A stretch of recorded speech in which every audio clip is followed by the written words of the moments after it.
नमस्कार। आज हम ब्रज विजन के नए एपिसोड में नई शख्सियत से मिलेंगे। आज हम डॉक्टर संतोष गाबा, जो शिक्षाविद हैं, जिन्होंने बीडी जैन पीजी कॉलेज में कई सालों पढ़ाया है और अब रिटायरमेंट के बाद वो बीकॉम का जो सेल्फ फाइनेंसिंग का पोर्शन है उसकी वो डायरेक्टर हैं। उन्होंने काफ़ी स्टूडेंट्स को एजुकेशन का जो सब्जेक्ट है, जो टीचर बनने के लिए ज़रूरी होता है, उसमें उन्होंने किया है। वो पीएचडी हैं। उन्होंने करीब 25 पेपर पब्लिश किए हैं और करीब 40 कॉन्फ्रेंसेस अटेंड किए हैं।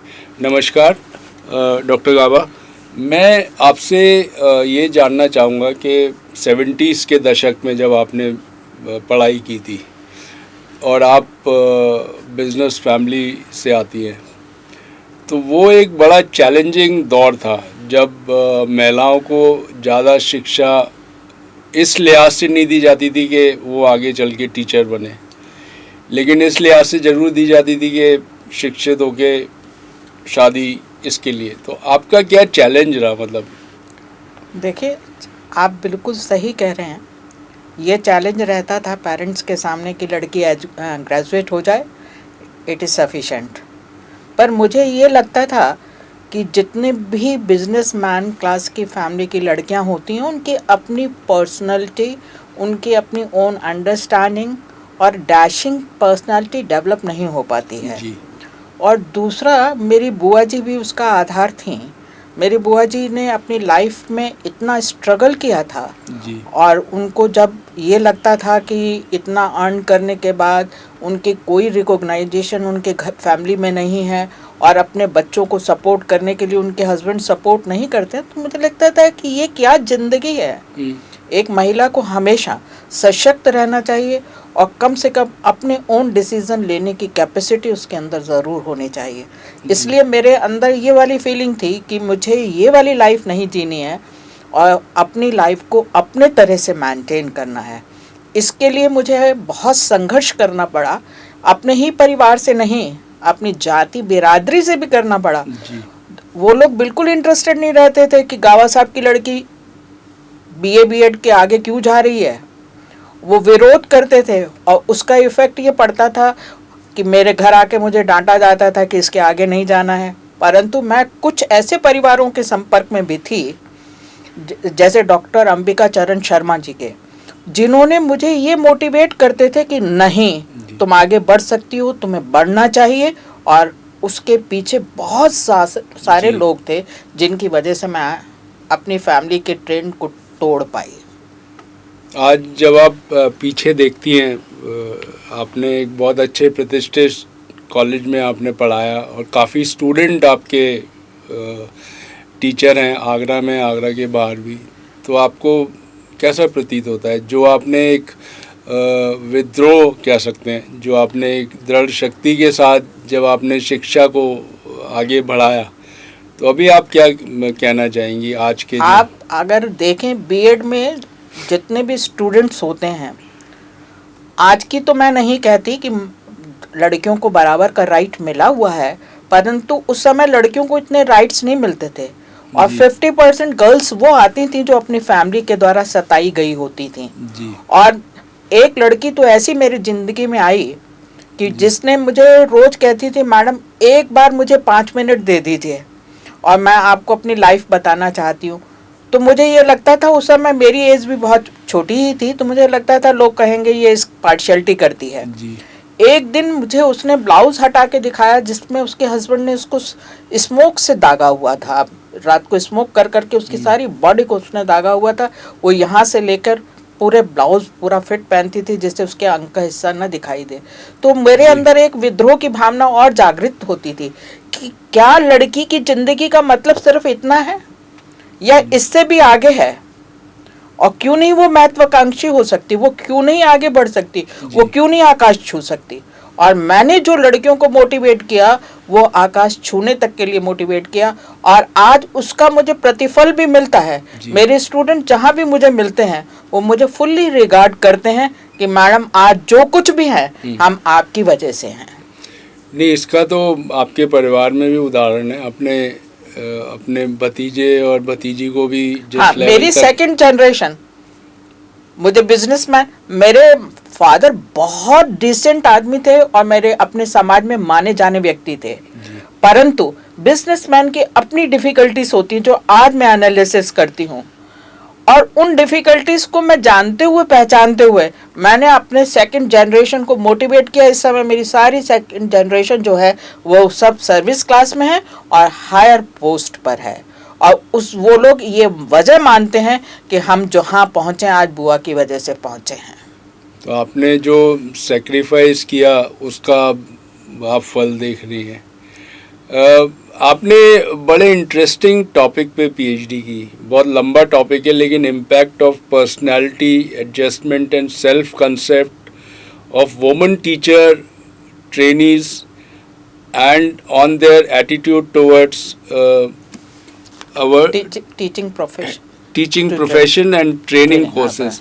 ये टॉपिक इटसेल्फ, अगर आपने 70s में जब ये चूज़ किया था, और जो आपके गाइड थे डॉक्टर एम.ए. शाह, जो अपने टाइम के बहुत बड़े साइकोलॉजी के प्रोफेसर थे और उनकी बड़ी रिकॉग्निशन थी, तो ये टॉपिक सेलेक्ट करने में आपका क्या आइडिया था? बिकॉज उस समय तो महिलाएं टीचर नहीं होती थी। जब मैं दयालबाग में पढ़ने के लिए गई तो मैंने ये नोट किया कि वहाँ कुछ पार्शियलिटी रिलीजियस वाइज होती थी, तो मुझे ये लगता था कि मैं एक अच्छा टीचर बनने का जो कॉन्सेप्ट लेकर आई हूँ और मैं वो इम्पैक्ट यहाँ से लेके जाना चाहती हूँ, उस इम्पैक्ट में कहीं दयालबाग की जो एक स्ट्रेटेजी थी वो इफ़ेक्ट करती थी। और तब से मेरे दिमाग में था कि ये नॉन सत्संगी और सत्संगी में या रिलीजियस को हम आड़ लगाकर एजुकेशन में भेदभाव क्यों पैदा करते हैं जी। तब से मेरे दिमाग में था। जब मैंने डॉक्टर शाह से कांटेक्ट किया पीएचडी के लिए, तो उन्होंने सर्वप्रथम मुझसे पूछा कि तुम्हारे दिमाग में कोई विषय है? मैंने कहा ये विषय है, मैं ये इम्पैक्ट जानना चाहती हूँ, अगर मैं पॉजिटिव एटीट्यूड लेकर कहीं जा रही हूँ वहाँ मेरा नेगेटिव क्यों बन जाता है, मुझे उसे पॉजिटिविटी को आगे बढ़ने का रास्ता क्यों नहीं मिलता। इसलिए अगर आप मेरे पास आप आए हैं और आप कह रहे हैं, कोई बच्चा आता है मेरे पास और कहता है कि मैडम ये डिफिकल्टी है, मैं ऐसे नहीं कर पाऊंगा, ऐसे नहीं कर, उसके मेरिट और डिमेरिट अगर मैं दोनों उनको समझा दूं तो वो शायद मेरिट्स की तरफ कन्वर्ट हो जाएगी और आगे उसको लाइफ में एक रास्ता मिल जाएगा। अगर ये नेगेटिविटी आ जाए कि हम राधा स्वामी नहीं है, नॉन सत्संगी हैं, तो मेरे दिमाग में ये एक स्ट्राइक करता था और मैंने इसलिए इस टॉपिक को चूज़ किया था।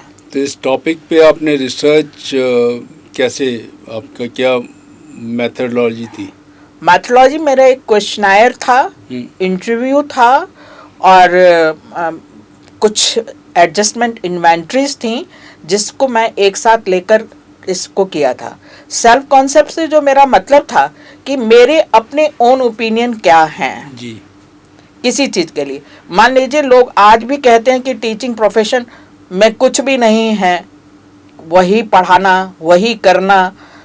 अगर आप टीचिंग प्रोफेशन में एक चीज़ को देखते हैं तो कल आपके व्यूज़ उस चीज़ के प्रति चेंज हो जाएंगे, आपके अनुभव उसको आप परिवर्तित करते रहेंगे जी। अगर आप वहीं पर रह जाते हैं, रिजिड रह जाते हैं कि मुझे यही रटवाना है, बच्चे को राम जाता है, मुझे राम जाता है रटवाना नहीं है, राम क्यों गया जी। ये भी बताना है, तो मेरी डेली रोज नई कॉन्सेप्ट एजुकेशन के प्रति, मेरे सब्जेक्ट के प्रति बनते रहेंगे। ये चेंजेस अगर एक टीचर अपने अंदर ले आता है तो आप मान के चलिए कि आज भी उसको अपने क्लास के अंदर इनडिसिप्लिन की प्रॉब्लम कभी फेस नहीं करनी पड़ेगी, वो हमेशा डिसिप्लिन उसको मिलेगा। मैं आज तक 50 साल के अनुभव का आधार पर बता रही हूँ कि मेरे क्लास में कभी अनुशासनहीनता नहीं हुई। और लोग कहते हैं कि इसलिए नहीं होती कि डरते हैं। डरते किससे हैं? मुझसे नहीं डरते, मेरे क्वेश्चन पुट अप करने के स्टाइल से डरते हैं। उनको अपडेट होना पड़ता है। अगर हम पॉजिटिव हैं, हमारा कॉन्सेप्ट पॉजिटिव है, तो हम बच्चों को पॉजिटिव लाइन पे मोड़ सकते हैं। और फिर उस पॉजिटिवनेस का मेरा एडजस्टमेंट पर क्या प्रभाव पड़ता है। अगर मान लीजिए मैं गई आराम से कि मुझे ये काम करके आना है और मुझे वहाँ का एनवायरमेंटल फैक्टर ऐसा मिल रहा है कि मुझे न करने के लिए प्रेरित कर रहा है, तो मेरा कॉन्सेप्ट क्या होगा, डगमगाने लगेगा। और उसका फर्क मेरे एटीट्यूड पे आएगा जो लॉन्ग लाइफ में मेरी पर्सनालिटी को डेवलप करता है जी। तो ये टेस्ट करने पर मुझे ये मालूम पड़ा कि जिनके सेल्फ कॉन्सेप्ट स्ट्रांग हैं और वो खराब से खराब इन्वायरमेंट में भी अपने को एडजस्ट कर सकते हैं, तो वो डेफिनेटली एक अच्छे कामयाब टीचर बन सकते हैं। और यदि एडजस्ट नहीं कर सकते तो फिर ये आप एजुकेशन डिपार्टमेंट की एचओडी रिटायर हुई, हम जानना चाहेंगे कि एजुकेशन जब आप बीएड करते हैं, एमएड करते हैं, एजुकेशन पढ़ते हैं, तो इसमें क्या पढ़ाया जाता है? इसमें सबसे बड़ी बात जो पढ़ानी चाहिए, जो पढ़ाई नहीं जाती है, हमारे सामने एक डिफरेंट एज के बच्चे होते हैं और टीचर है। अब आप कहेंगे कि रोज साइकोलॉजी चेंज हो रही है। कभी जो एजुकेशन थी वो टीचर सेंटर्ड थी। टीचर ने कह दिया बैठ जाओ, बैठ जाता था। टीचर ने कह दिया उठ जाओ तो बच्चा उठ जाता था। परंतु आज आप बच्चे को ऑर्डर नहीं दे सकते, बच्चे से आप ऑर्डर ले सकते हैं। इसलिए लोग कहते हैं कि टीचर का स्थान खत्म हो गया। टीचर का स्थान खत्म नहीं हुआ, बल्कि जो खत्म हुआ, अगर उसको हम ध्यान से देखें, हमारी साइकोलॉजी की ग्रोथ हुई, डेवलपमेंट हुआ, हमारे थॉट्स में डेवलपमेंट हुआ। उदाहरण के लिए हम कहते हैं the child is the father of the man. आज का बच्चा कल का नागरिक है। आज जो है मैं कल का निर्माण कर रही हूँ, अर्थात भविष्य का निर्माण कर रही हूँ, फ्यूचर का निर्माण कर रही हूँ। और जो आज निर्माण कर रहा है उसके पास पास्ट है, कल।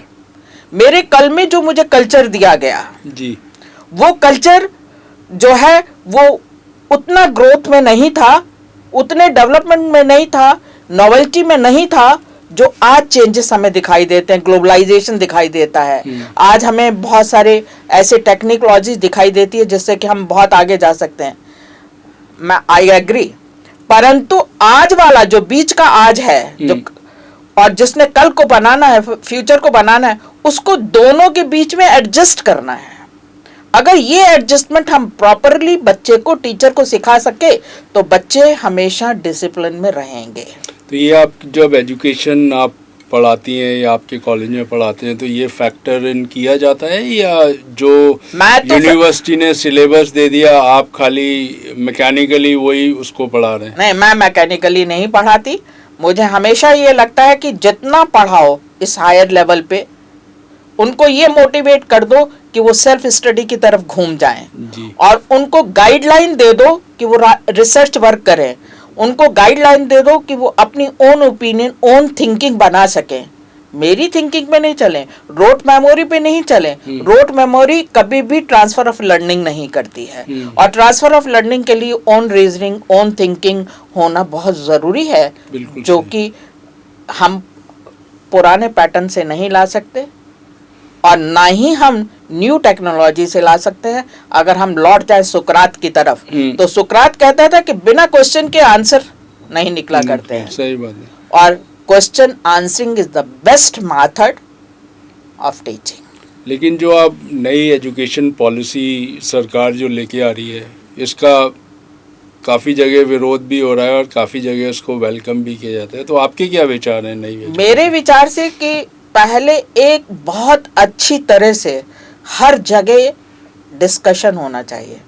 अगर देखा जाए तो न्यू एजुकेशन पॉलिसी में जो हमारे राधा कृष्णन कमीशन की रिपोर्ट थी कि हमें 70% बच्चों को हायर एजुकेशन की तरफ मूव नहीं होने देना है जी, और केवल 30% dream of the society, 30% higher education की तरफ मूव हो।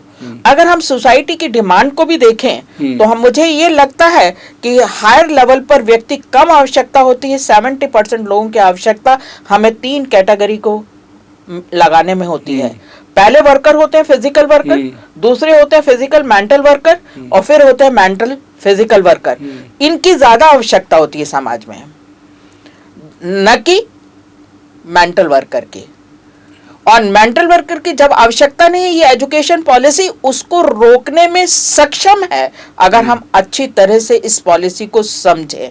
जैसा कि हमारा देश का प्रधानमंत्री भी चाहते हैं कि लोग रुकें और अपने अपने ओन बिजनेस में जाएं, लोकल फॉर वोकल या स्किल डेवलपमेंट, वो सारी फुलफिल हो सकती है। हमने शुरू कर दिया है बिना सोचे समझे। अगर हम सोच समझ कर इसको करें तो मेरे दृष्टि से ये बहुत फ्रूटफुल। क्या टीचर जो इसको इम्प्लीमेंट करने वाले लोग हैं या टीचर जो पढ़ाएंगे, क्या हमने ट्रेनिंग दी हुई है उनको, या हमने कोई प्रोसेस, क्योंकि आप अभी कॉलेज में हैं तो ये तो आपके कॉलेज में भी न्यू एजुकेशन पॉलिसी इम्प्लीमेंट होगी, तो आपने क्या प्रिपरेशन करी कि यू बीइंग अ डायरेक्टर, वो भी सेल्फ फाइनेंसिंग? देखिए, तैयारी क्या, आप सेल्फ उसको समझिए। देखिए, बदलता कुछ भी नहीं है, नया कुछ भी नहीं है, सच कभी नहीं बदलता, उसका रूप और आकार ऊपर का बदलता है, आवरण बदलता है। जो आवरण बदलता है, उस बदलते हुए आवरण के साथ हमें ट्रांसफर और लर्निंग करना है, प्रीवियस नॉलेज को प्रेजेंट नॉलेज के साथ मिलाना है। मान लीजिए कि आप पहले आप उसको स्लेट में सिखाया करते थे 2 into 2 4, अब आप उसको प्रैक्टिकली करके दिखा देते हैं। आपके नए नए खिलौने आ गए हैं, तो अंतर इतना आया है। और एक टीचर बहुत अच्छी तरह से इस ट्रांसफर ऑफ लर्निंग को करने में समर्थ हो सकता है। मुझे कोई मुश्किल नहीं हो रही न्यू एजुकेशन पॉलिसी को उसको प्रैक्टिकल शेप देने में। मुश्किल सिर्फ इतनी हो रही है कि कुछ लोगों को अभी भी क्लियर नहीं है कि हमें कहाँ से स्टार्ट करनी थी और कैसे स्टार्ट करनी थी। प्रीवियसली थिंकिंग न होने के कारण हमें डिफ़िकल्टीज फेस करनी पड़ती हैं। अदरवाइज जब न्यू एजुकेशन पॉलिसी इम्प्लीमेंट की तो क्या यूनिवर्सिटी ने आप लोगों को बुला के ट्रेन किया था, या आपने अपने आप पढ़ने के बाद अपने विचार? देखिए, मैं तो रिटायर्ड पर्सन हूँ, कुछ लोग गए होंगे मेरे कॉलेज से, पर मैंने तो ओन स्टडी से, जो मुझे कटिंग्स मिलती रही, न्यू एजुकेशन पॉलिसी मैंने बोरो की, उसकी स्टडी से मैंने जाना है कि अगर इसको प्रैक्टिकल शेप बहुत अच्छे ढंग से दिया जाए तो हमारे जो देश में प्रॉब्लम्स हैं, बेरोजगारी, हम रोज चिल्लाते हैं, वो सॉल्व हो सकती हैं। और जब वो प्रॉब्लम सॉल्व हो जाएगी तो लोगों के एडजस्टमेंट में कोई डिफ़िकल्टी नहीं आएगी। अगर स्किल बेस्ड एजुकेशन हो जाएगी तो हमें फॉरेन कंट्री से एक्सपोर्ट इंपोर्ट करने में भी मदद मिलेगी। बहुत सारी हेल्प्स अगर हम बहुत कुछ करने के बाद इस कोरोना काल में हम विदेशों के साथ अपने को खड़ा कर सके हैं, तो ये लोकल फॉर वोकल के कारण ही कर पाए हैं। और लोकल फॉर वोकल के लिए ये न्यू एजुकेशन पॉलिसी बहुत ज़्यादा अधिक बल देती है और हम उसे प्रैक्टिकल शेप दें। मैं एक उदाहरण देती हूँ कि उसमें न्यू एजुकेशन पॉलिसी में वोकेशनल एजुकेशन ऐड की गई है। और उस वोकेशनल एजुकेशन का मतलब मोटिव ये है कि हम बच्चे को सेल्फ डिपेंडेंट बना सकें। और सेल्फ डिपेंडेंट बनाने के लिए कितनी फीस देनी होगी, क्या एजुकेशन देनी होगी, कौन सा, वो हमारा अभी डिसाइडेड मोटिव नहीं बन पाया है। अगर वो बन जाए तो बच्चों के इंटरेस्ट के अकॉर्डिंग टू। मैं दूसरा उदाहरण देना चाहती हूँ कि अगर हम किसी लड़की से कहें कि तुम सिलाई का काम कर लो तो बहुत बुरा लगेगा।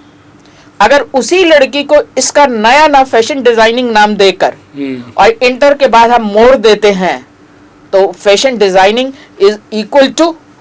Very good. लेकिन मैं आपसे एक और सवाल करना चाहूँगा। आप आगरा यूनिवर्सिटी से पिछले 50 साल से जुड़ी हुई हैं और पहले आप स्टूडेंट थी, फिर आपने पढ़ाया, तो आगरा यूनिवर्सिटी के बारे में आप क्या कहेंगी? क्योंकि आपके टाइम में यूनिवर्सिटी में सबसे इम्पोर्टेंट चीज़ होता था कि मार्च के अंदर एग्ज़ाम हो जाते थे, और आपने उस चेंज को देखा, उस पे आपके क्या विचार हैं? देखिए, कहीं ना कहीं एडमिनिस्ट्रेशन में और कहीं ना कहीं, इसके लिए मैं कुछ नहीं कह सकती, ये यूनिवर्सिटी ही इसके लिए रिस्पांस अच्छी तरह से दे सकती है। अच्छा, अब हम रिलेशनशिप की बात करते हैं, क्योंकि आपने साइकोलॉजी भी प्रैक्टिस की है और पढ़ी भी है, और आप टीचर्स को ट्रेनिंग भी करती हैं और आपकी पीएचडी एक साइकोलॉजिस्ट के अंडर में थी। तो जो करंट रिलेशनशिप हैं, सास बहू कह लीजिए, भाई बहन के कह लीजिए, या बेटा माँ बाप के कह लीजिए, संतान और माँ बाप के कह लीजिए, उसमें आपका क्या विचार? देखिए, मुझे लगता है कि आज पेरेंट्स, आज बच्चे या आज सोसाइटी बिजी विदाउट बिजनेस है।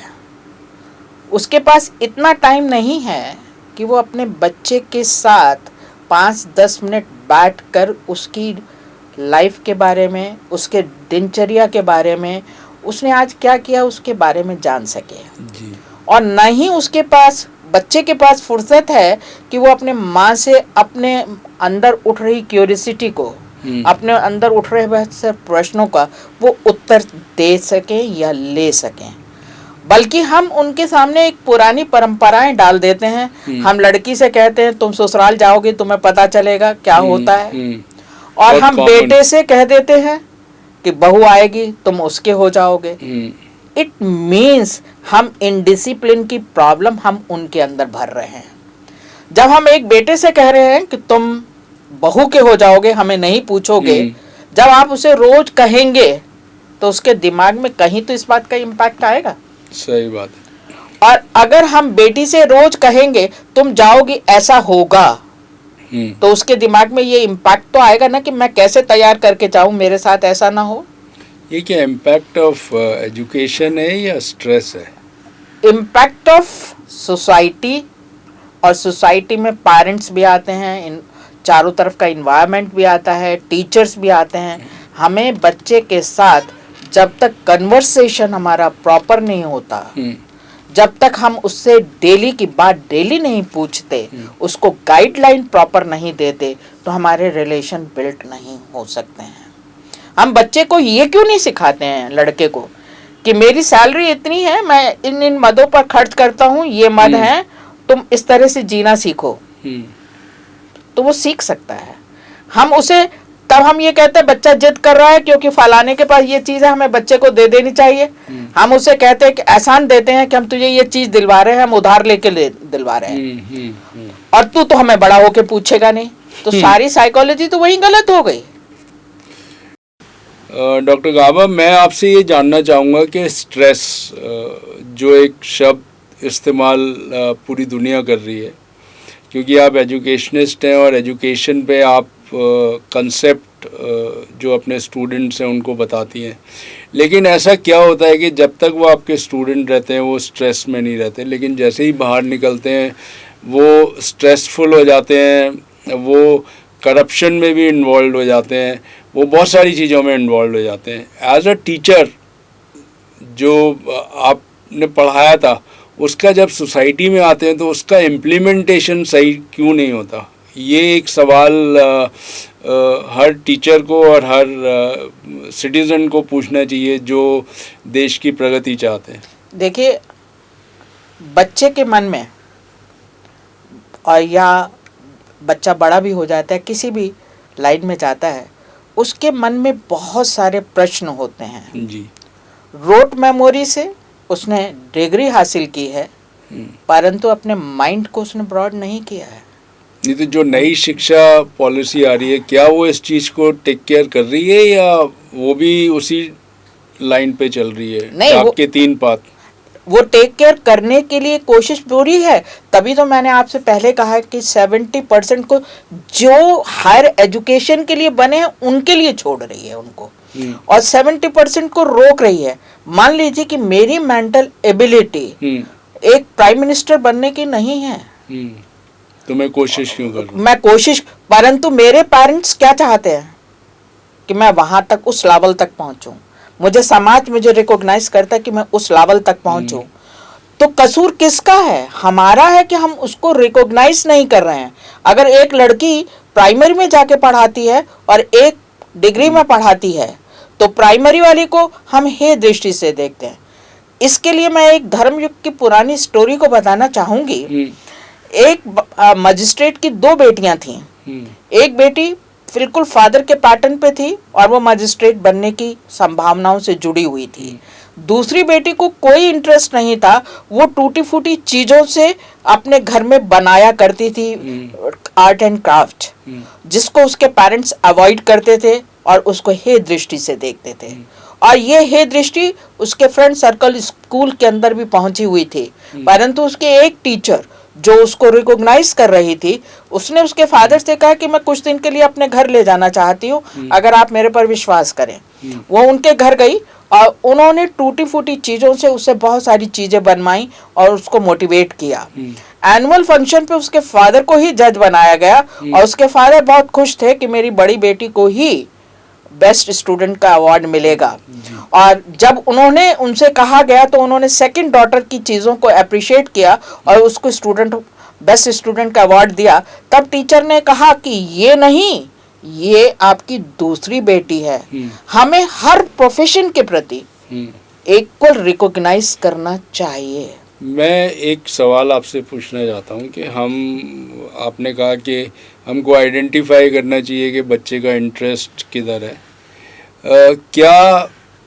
क्या पेरेंट्स इतने कैपेबल हैं गाइड करने के लिए? एक दूसरा ये है कि जैसा साइकोलॉजी के अंदर बहुत सारे टेस्ट हैं जो आप बच्चों को से कराएं, उसके बाद आपको पर्सनैलिटी डेवलपमेंट में काफ़ी मदद करता है, एक डायरेक्शन देता है कि ये बच्चा किस जगह जाएगा। क्या नई शिक्षा पॉलिसी में इसको फैक्टर इन किया गया है? किया गया है, और बहुत सारे टेस्ट जिसके आधार पर हम उसकी इंटेलिजेंस या उसकी केस स्टडी के आधार पर किस बैकग्राउंड से आया है, वो क्या चाहता है, हम जान सकते हैं।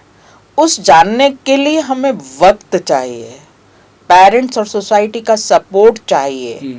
अगर ये मिल जाए तो मैंने आपसे पहले कहा ना कि अगर न्यू एजुकेशन पॉलिसी को बहुत सोच समझ के चलाया जाए तो बेस्ट हो सकती है, अदरवाइज तो ये वैसे ही रहेगी जैसे डिग्री होल्डर्स।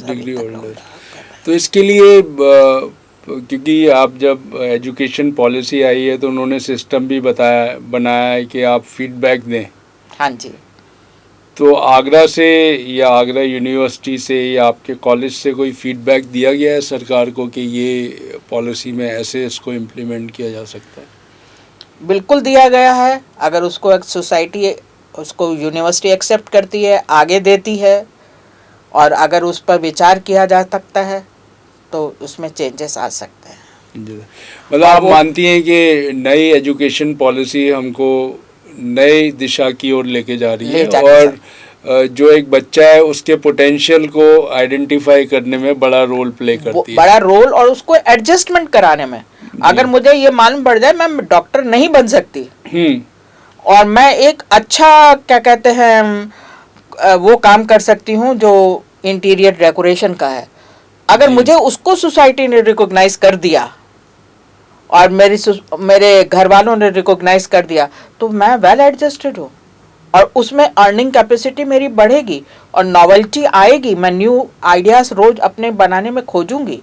और अगर मुझे ये कहा जाए नहीं तुमने बनना ही डॉक्टर है तो जरूर मैं किसी के पेट में कैंची भूल जाऊंगी। नहीं, अभी ये चेंजेस तो आए हैं क्योंकि पुराने ज़माने में बच्चों को यही कहा जाता था कि आप या तो इंजीनियर बनो या डॉक्टर बनो, उसके बाद तीसरा कोई प्रोफेशन नहीं होता था। मतलब बाकी सारी प्रोफेशन तो ये होते थे कि भाई ये नहीं बन पाए तो ये बन जाएंगे। लेकिन अभी जो नए तरीके के एवेन्यू खुले हैं जैसे डीजे म्यूज़िक के लिए, वो भी एक बहुत बड़ा कैरियर है। ऐसे ही साउंड रिकॉर्डिस्ट में आप लोग विदेश जा रहे हैं, वहाँ से सीख के आ रहे हैं कि साउंड को कैसे, जैसे हमारा आपका इंटरव्यू ही जो रिकॉर्ड हो रहा है इसमें जो आवाज़ है उसको मॉड्यूल ऊपर नीचे किया जा सकता है। तो ये एक प्रगति है और हम आशा करते हैं कि नई शिक्षा नीति जो सरकार ने बनाई है, हमको ऐसे सक्षम टीचर मिले डॉक्टर गाबा जैसे जो उस पॉलिसी को इम्प्लीमेंट करने में मदद करें और आगे आने वाली सोसाइटी को हम एक अच्छी दिशा दे सकें। धन्यवाद।